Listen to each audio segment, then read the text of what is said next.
Today's show is brought to you by Mack Weldon. Underwear, undershirts, socks, polos, they're engineered to be better than what you're wearing now.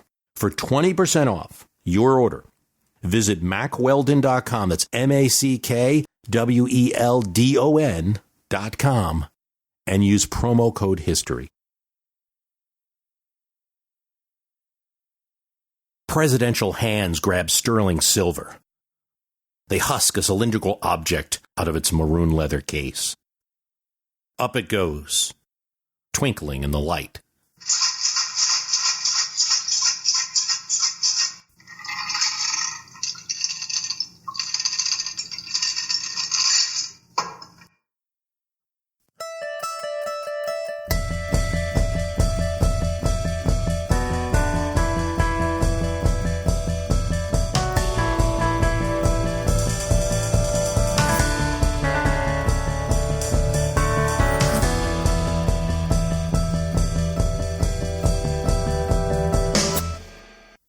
It is cracked open, split in half, and placed on the table. The presidential eye roams the room, peering at the figures assembled, then at the various potions at his disposal. What shall it be? 3 parts gin, 1 vermouth, a little fruit juice, a touch of rum, a little Benedictine herbal liquor to puzzle them, a drop of Pernod. Did that last week. A moment more, then the decision is made. Cool liquid through the hawthorn strainer.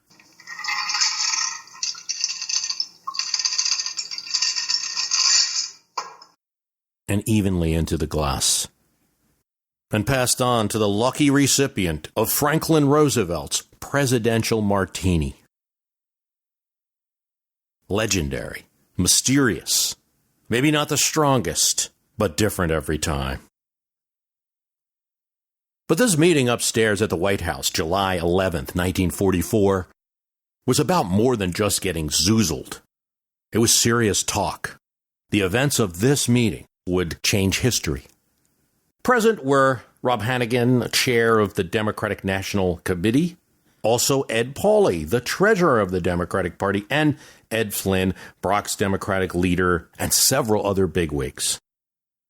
Ed Pauley was an oil man who had accepted the job of treasurer, but he functioned as more than just a treasurer. He also had political organization responsibilities. He owned oil fields, numerous businesses, parts of hotels, had a seat at the 21 Club in New York City. He was the money man of the Democratic Party at this time. The meeting was called by Roosevelt himself, and it was more or less a command performance, Ed Pauley said in an oral history later. The president that evening was most jovial. We had cocktails with him in the upstairs Oval Room, and he made several of his famous and delicious martinis. We had some very frivolous conversation. President Roosevelt was a charming gentleman, and his approach to every problem or incident was bound to reflect a sense of humor, which only he could really put forward.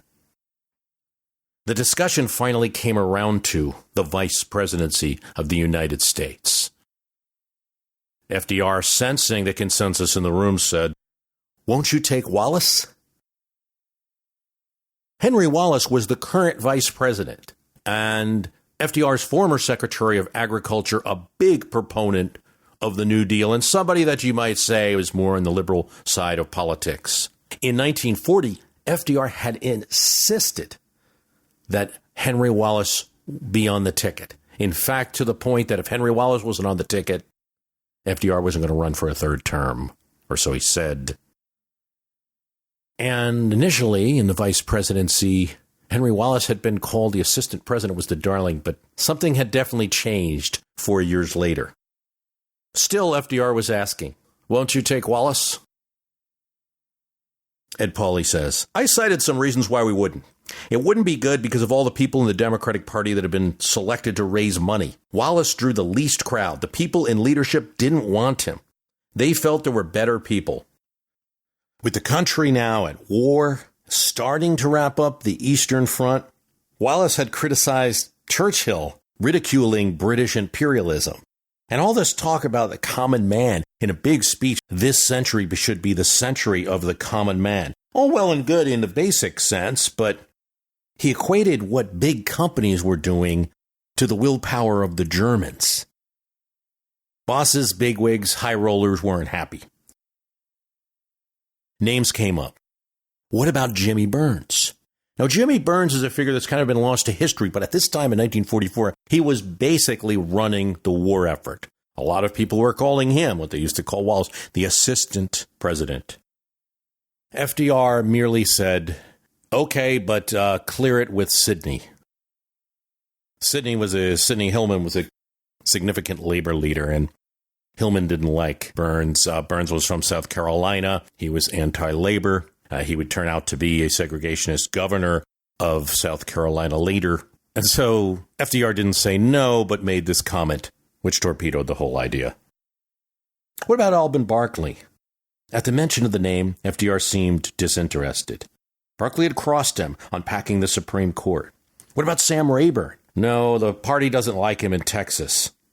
The nominee has to carry his home state. At this point, Bob Hannigan, chairman of the Democratic National Committee, who was from Missouri, suggested the senator from his state, Harry Truman. FDR's first reaction was that he didn't know him, never had met him. And then, as Pauly recalls, he asked, how old is he?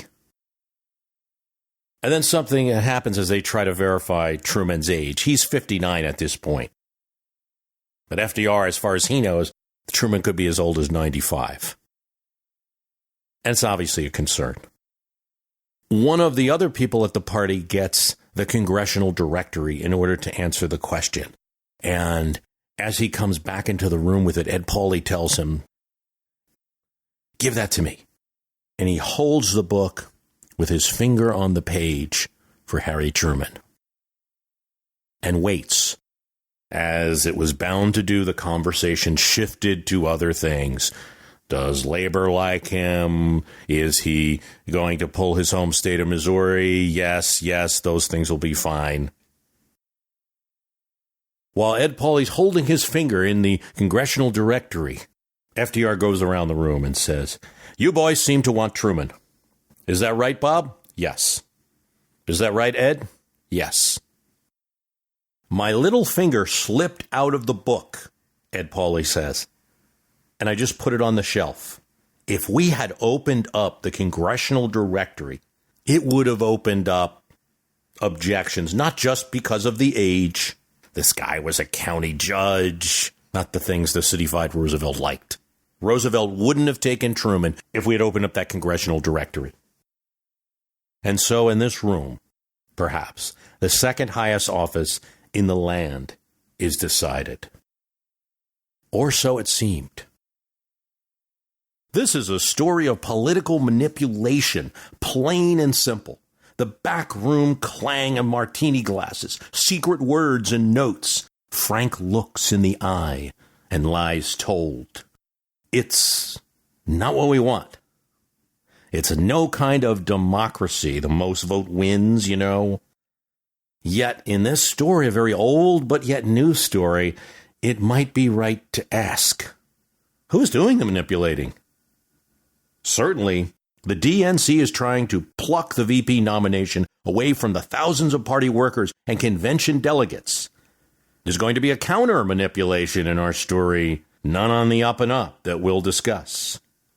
And there's also manipulation of the recipient of the VP nomination, who, at this point, has no idea that he's being talked about over martinis, doesn't have the faintest idea. There was a little attempt to manipulate Roosevelt there by not giving him the information at the time he asked for it, waiting for the subject to pass. And, of course, there's the president, FDR. And he's just manipulating everybody. He absolutely does.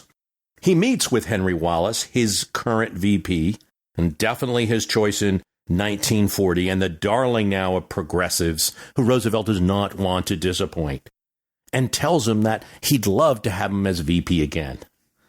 Wallace has worked with FDR a while now. He says, that's great, Mr. President, but can I get a statement from you? And, in writing, he wants a statement. And Roosevelt writes one for him. And it says, "If I was a delegate to the 1944 convention, I would vote for Henry Wallace." But he also makes sure that his assistant president, helping him to run the war, South Carolina politician Jimmy Burns, he says to him to his face that he's the choice.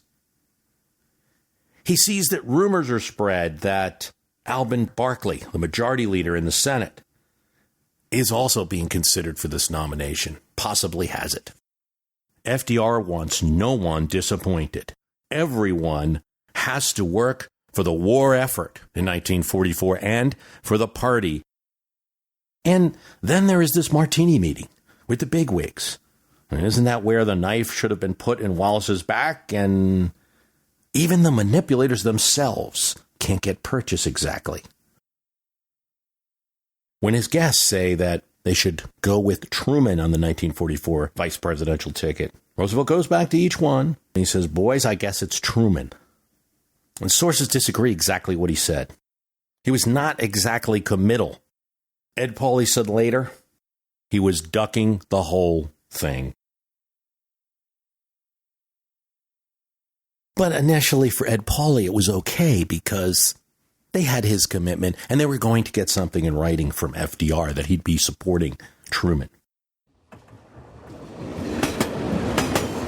As the convention begins, it's in Chicago in 1944. The Republicans have just had their convention in Chicago and they've attacked a fourth term idea. FDR, under the cloak of war in 1944, he's traveling around the country in a train and is not revealing where he is. He has the ability, this is back in 1944, it's kind of nifty, to make this huge convention speech, which is going to be a little eerie for the delegates because there's no one at the speaker's podium except for this light. And FDR speaks by radio from his train car. And you thought that Dick Cheney made this one up, an undisclosed location. It turns out it's San Diego. He's meeting with generals there about the Pacific War. Unbeknownst to the delegates that are starting to arrive, unbeknownst to Jimmy Burns, Wallace, and all the other contenders, Roosevelt's train stops in Chicago on the way to San Diego.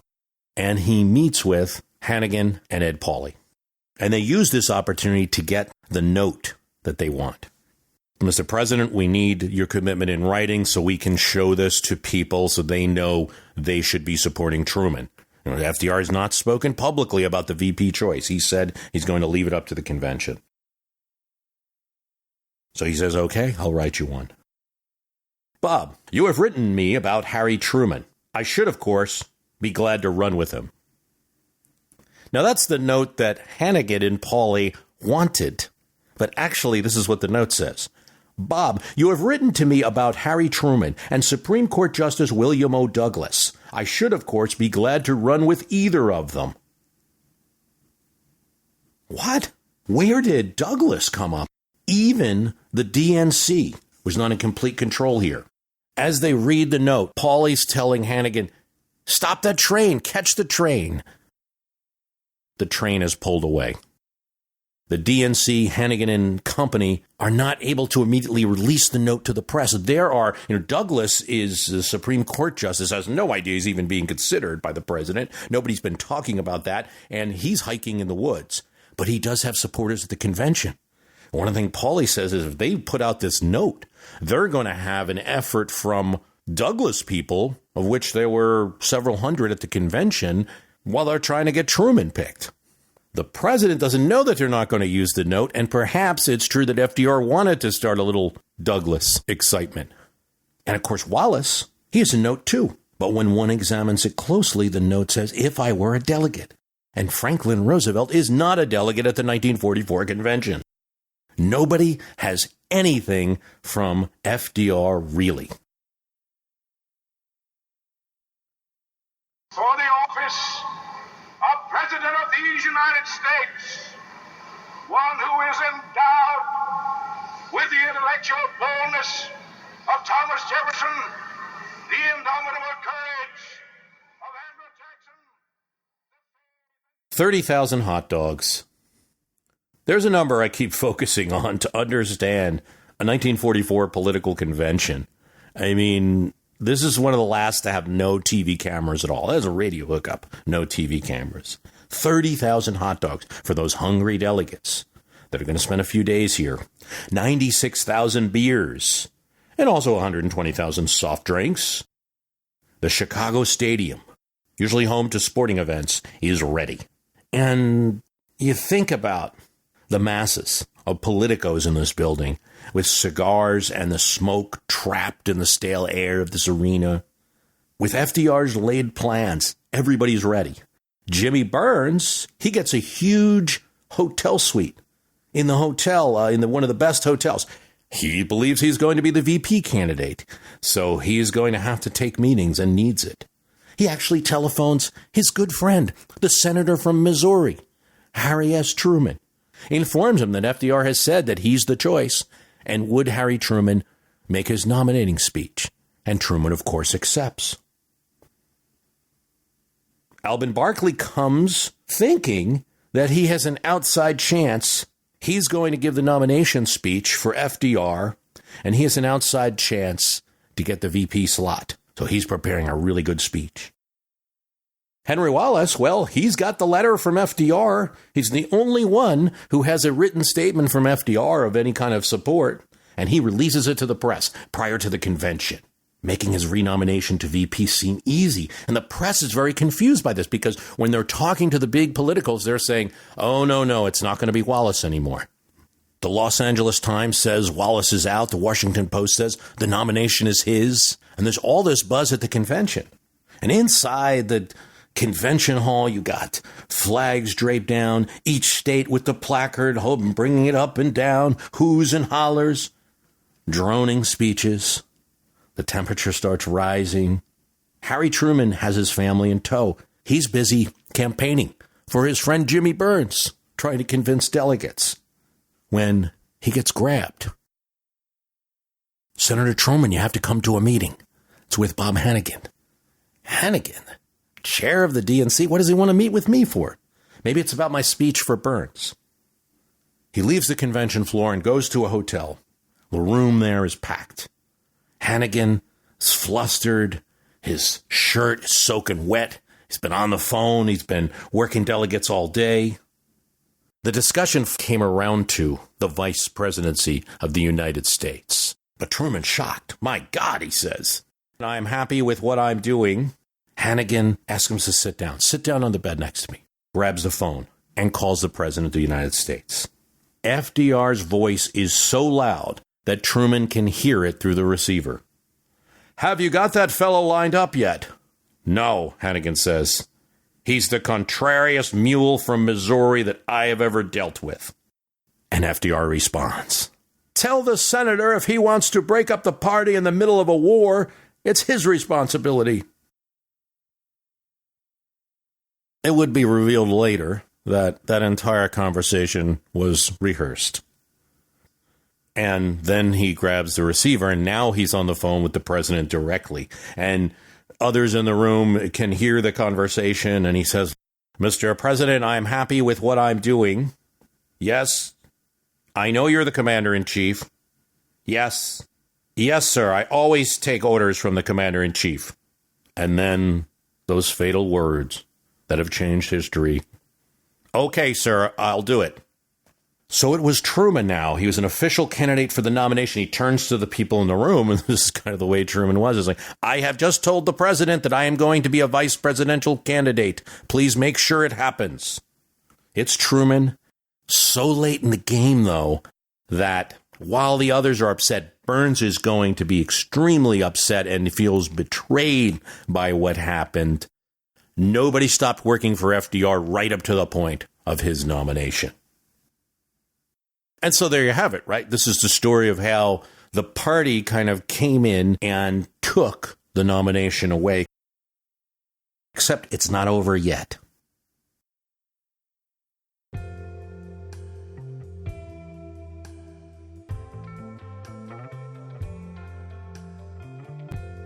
Yeah, it came as a shock to me that I might be wearing a book. Well, at least wearing something that's made of the same material. Talking about Mack Weldon, our sponsor, when it comes to clothes, I think it's easy to forget that what you're wearing underneath is just as important as what you are wearing on the surface. We sometimes forget, we focus on the jacket we're wearing, the jeans, and you put your money there. And then when it comes to underwear, undershirts, socks, things like that, we go cheap. We go with cheap materials. Don't do that to yourself. Be comfortable. Have clothes that support you. Put more investment in clothes that are going to last a while. Not cheap stuff that's going to make you feel terrible. Mack Weldon is a company that puts the same attention into underwear, undershirts, socks that other designers do with the rest of their wardrobe. So, www.mackweldon, MackWeldon.com. Visit them, use promo code HISTORY, get 20% off your first order. Now, Mack Weldon also makes polos, and I bought their Vesper polo. I was just wearing it, I was taking a little nap after a hard day of reading books and writing, and the place that I was renting had the air conditioner blowing right on me. Now, podcasters hate air conditioners because, first of all, they make a lot of noise, but put that aside. An air conditioner blowing on you like that, it's just a lot of moisture, and got to tell you, 9 times out of 10, you're going to end up getting sick or getting a cold because of the moisture. But I had on my Vesper polo from Mack Weldon, which has fabric in it that's throwing away moisture and at the same time absorbing more too. And I looked up what it was made of. That means they comb out impurities. Another 47% is modal. It's made from the fibers of the beech tree. Beech trees are also used for books. And in fact, the word book is derivative in Old English from the word beech. They extract this pulp, spin it into a fiber, and it is very absorbent. Also doesn't bleed, so you don't have to worry about colors coming out in the wash. And it's just a particular fiber that is both breathable and absorbent at the same time. Consider Mack Weldon. They want you to be comfortable, so if you don't like the first item you order, you can keep it. Or you can exchange it. They'll refund or exchange you, no questions asked. Go to Mack Weldon today, MackWeldon.com, and get 20% off using the promo code HISTORY, just the word HISTORY.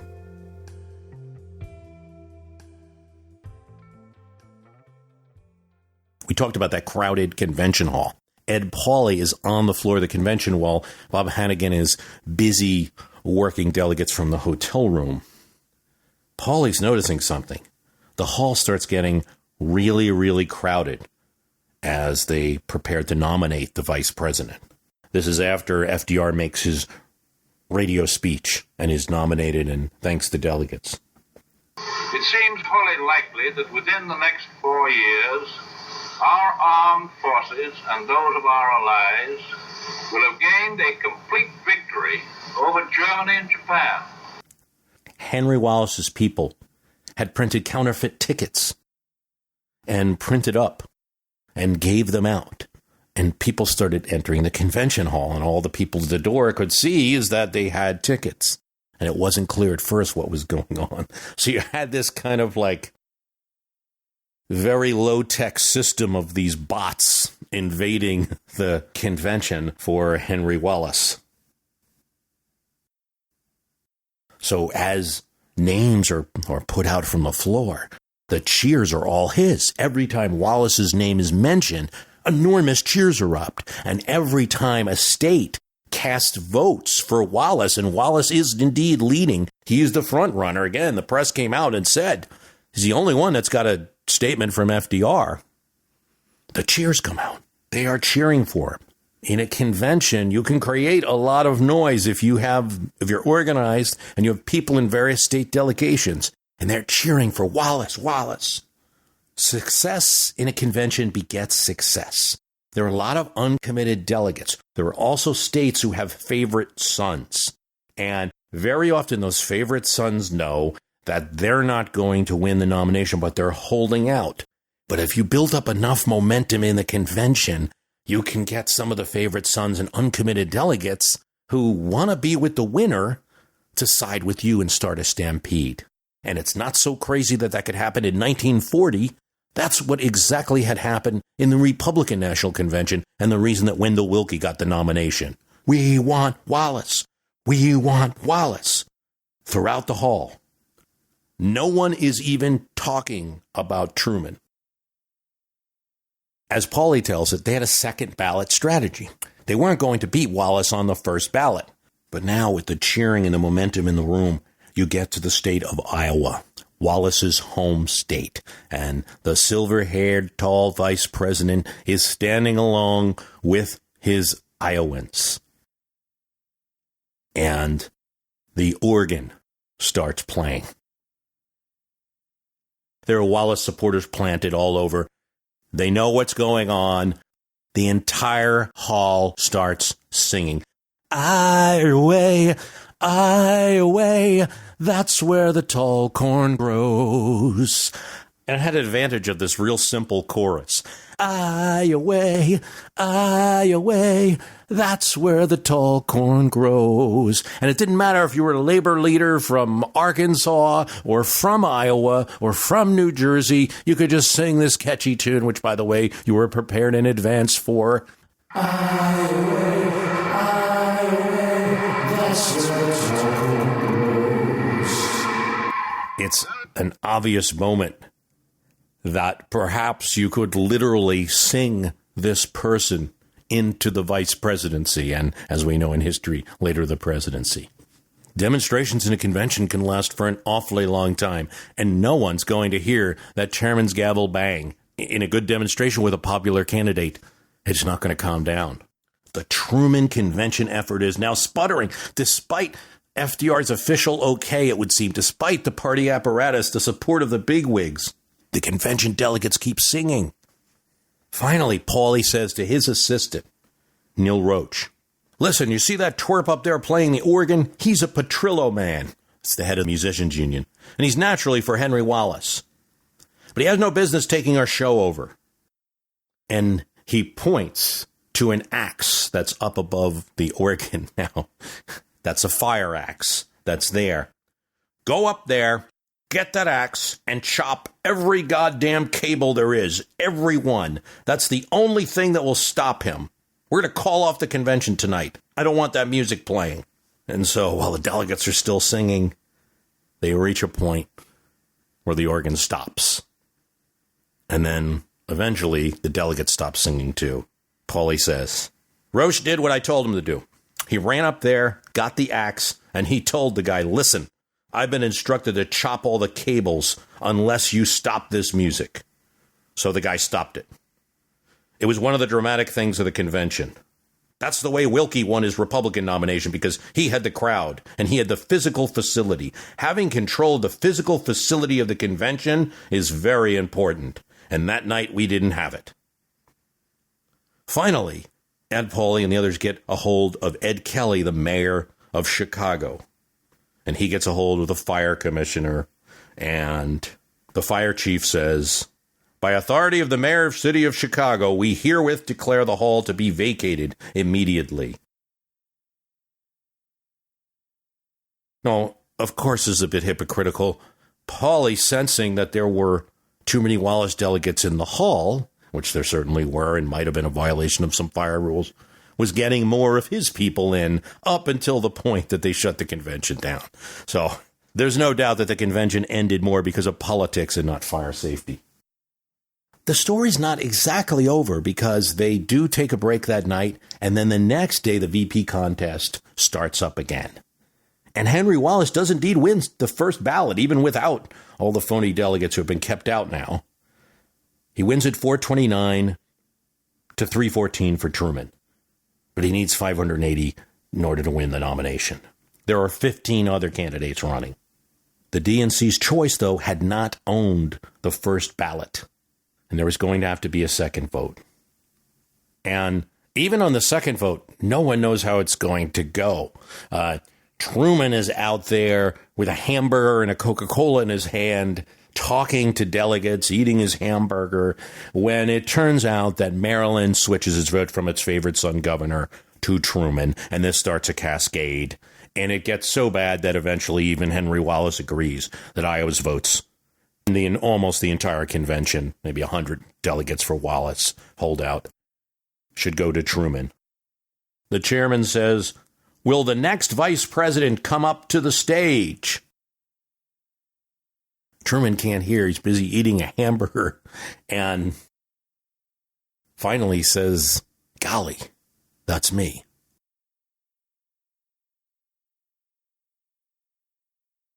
I think it's important to tell this little history, and I think it's going to set up a great conversation that I'm going to have in the future, probably October, with A.J. Baim, the historian and the author of The Accidental President, about Truman. And we're going to talk more about his presidency. This is going to set up a president of the United States. And no one, not even Truman himself, was aware that they were going to nominate him. Indeed, one of the things that's going to happen is Truman and FDR will have lunch at the White House after his nomination under a magnolia tree that was planted by Andrew Jackson, and the photographers take their picture. They're having sardines and they're having tea, and Truman notices that FDR can barely hold the teapot. And as he's pouring cream into his tea, he's getting more in the saucer than he is in the cup. We haven't lost these issues of 1944. For progressives, Wallace is a coulda been. And you just recently had Oliver Stone's documentary, The Secret History of the United States. Maybe we could have had a different history, certainly a different history of the Cold War, one way or the other, with President Henry Wallace. Better relations with the Soviets, less competition, no Cold War.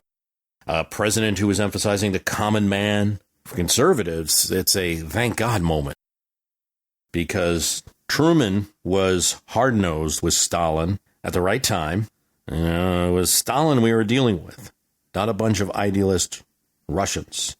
A lot of people, even then, even while the war is going on, the Soviet Union is our ally, they're noticing how much of a dictator Stalin is, and they're hearing some of the comments that Henry Wallace is saying, praising people. Some of these people would turn out to be the head of the Gulag that he's praising as a great person.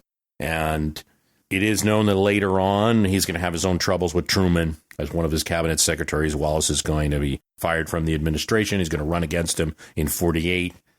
We have evidence now there's that he sought out help from the Soviets in arguing points within the Truman administration.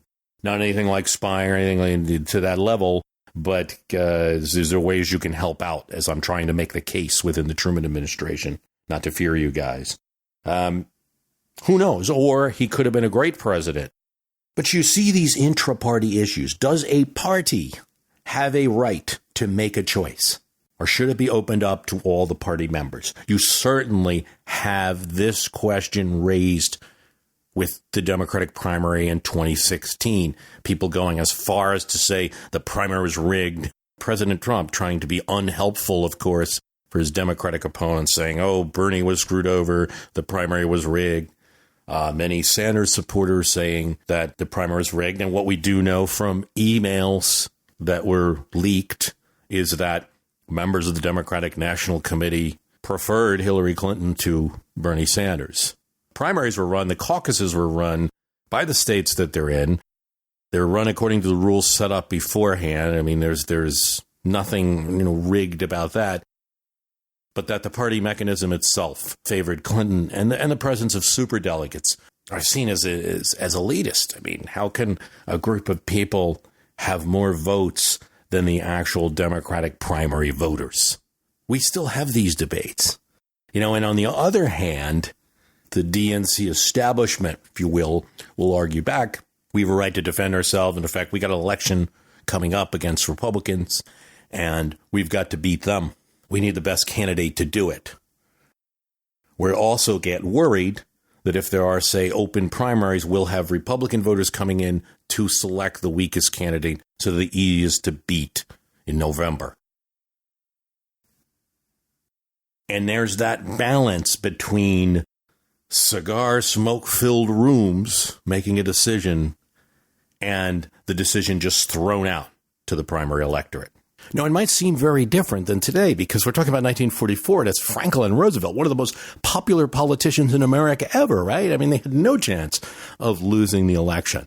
Well, I'd make two quick points on that. I think in ways it's very similar because the Democratic Party of the 1940s, if no establishment had been established, was in a very weak spot. Sure, Franklin Roosevelt won big in 1932, but prior to that, you had two Democratic presidents since the time of the Civil War. That's it. And three presidencies, because Grover Cleveland got two different ones, but two men as president. The entire 20s belonged to the Republicans. And while Woodrow Wilson had his presidency, the Republicans controlled Congress during a few of those years and were able to stymie his legacy. So it's a very powerful Republican Party during those times. And sure, after the Great Depression and Hoover, they were crushed. Opposition to Roosevelt was building. The third term was unpopular. It was probably unlikely he'd be defeated during a war. In every year since the 1936 election in 1940 and 1944, the Democrats lost more states. Starting in the Midwest. What did we gain out of all the martini and manipulation? Well, it's interesting. It's possible that if FDR didn't get involved or said nothing at all, you might have had Jimmy Burns as president, and you would have had a segregationist president at that time. Or it's possible he would have changed his ways if he wasn't running just in South Carolina and he had been very highly functional in the war effort. You're possibly saved from having Wallace finish out the war and be a little too kind with the Soviets at a time when they were pushing boundaries. And putting Truman in there ensured that you were going to get a little more resistance. FDR didn't really know Truman. He couldn't have known what he was deciding. My view of it is that I believe FDR proceeded like a lot of people would, that they're going to stay alive, that even though if they have health problems, they're going to live and finish out the term. And so this was a minor choice to him. He was not thinking about picking the next president of the United States. But in his actions, whether he knew it or not, he kind of prevented on both fronts, maybe, not getting someone too left, not getting someone too right, installing a president inadvertently who would end up desegregating the army and pushing for national health insurance, but also standing up to the Soviets. But we've never lost those questions. How much do we consult? Does the democracy, does the crowd always make the right decision? And we've decided as a people that for general elections, for elections about an office where a person's going to have the public trust, perhaps control of public funds, that office must be decided by an election, by the democracy. When it comes to parties who are not having elections for a particular office, but merely having elections for who will be their nominee, this is quite a different question, and it's not as easy to answer. We could simply answer that it should always be democracy. It should just be whoever wins the most votes gets it. Whoever wins all the primaries and all the caucuses gets it. And the DNC should function only as a referee in this context, completely unbiased. And might be more of a way to go in the future. I think it's pretty obvious that it's something that a lot of people are calling for, and that if both parties don't take steps in that direction, there's going to be trouble. On the other hand, I would consider two things. You can't get rid of your establishment. When you do, you're just setting up a new one. For instance, historically, if Henry Wallace had won the election, you can be very sure that he would be setting up a labor and progressive establishment. He might be kicking out people like Pauley and Flynn and Hannigan and them, but he'd be setting up a different establishment. You have this group of politicians, people who have run for office, people who have worked very hard for years and years and years for one particular political party. Does a party have a right to give them more voice than others? This is that superdelegate question. If they don't, they will be on the ballot. So grassroots people will be running against longtime established state senators, longtime established U.S. senators. So they'll be running against congressmen, governors for delegate positions. Right now, they're out of the process because at least on the DNC side, because you have the superdelegate system. It's a question. I mean, does history matter? Does your experience, does the amount of time that you've put into a party matter at all? And I don't have an answer for that. It's not a question that's going to go away. I think in the Truman Wallace story, I saw that issue manifested. And I think as events move on, particularly in the Democratic Party where this is more of a live issue, it's going to be interesting to see how things go. I want to thank you for listening. Please remember our sponsor, Mack Weldon. And the premium podcast is available at www.myhistorycanbeatupyourpolitics.premium.com. Consider signing up. It can be as little as $2 a month. Help support the show. And also, you'll get bonus episodes.